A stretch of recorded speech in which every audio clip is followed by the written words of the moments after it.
بسم اللہ الرحمن الرحیم۔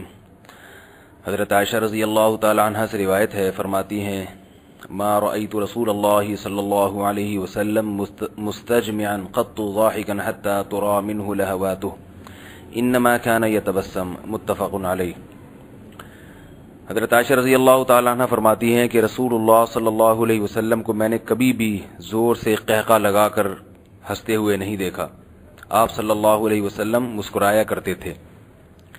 اسی سے ملتی جلتی ایک اور حدیث ہے جس میں آتا ہے کہ رسول اللہ صلی اللہ علیہ وسلم کو جب غضب آتا تھا تو اس غضب کے آثار آپ صلی اللہ علیہ وسلم کے چہرے پہ ظاہر ہوتے تھے اور آپ کا چہرہ انار کی طرح سخت ہو جایا کرتا تھا۔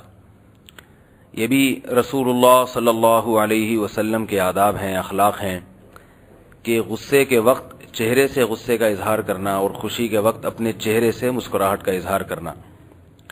آج جب کسی کو غصہ آتا ہے تو وہ گدھوں کی طرح چیخنا شروع کر دیتا ہے اور اتنا زور زور سے پورے گھر کو اٹخ پٹخ کے ہمارے نوجوانوں میں عادت ہے اور اس کو کمال سمجھتے ہیں، بہادری سمجھتے ہیں۔ یہ بہت گھٹیا حرکت ہے۔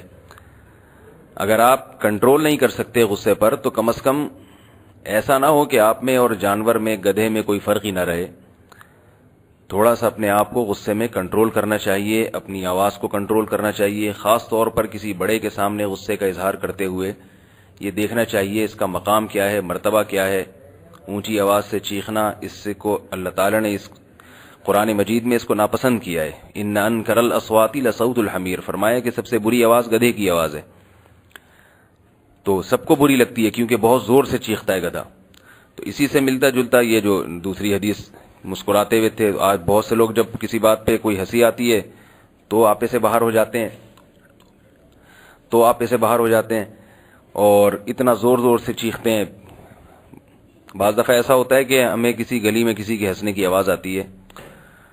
میرے ساتھ تو ایسا ہوا ہے، میں باہر نکلا، میں سمجھا کوئی رو رہا ہے، کسی کی میت ہو گئی اور چیخ چیخ کے پتہ چلا کہ وہ جی ہنس رہا ہے۔ وہ تو پتہ ہی نہیں چلتا رو رہے ہیں ہنس رہے ہیں، کیا عجیب ایک وہ بس وہ یورپ سے اور جو فلموں اور ڈراموں سے متاثر ہیں، ان کے جو اسٹائل ہیں وہی انداز ہمارے معاشرے میں آتے چلے جا رہے ہیں۔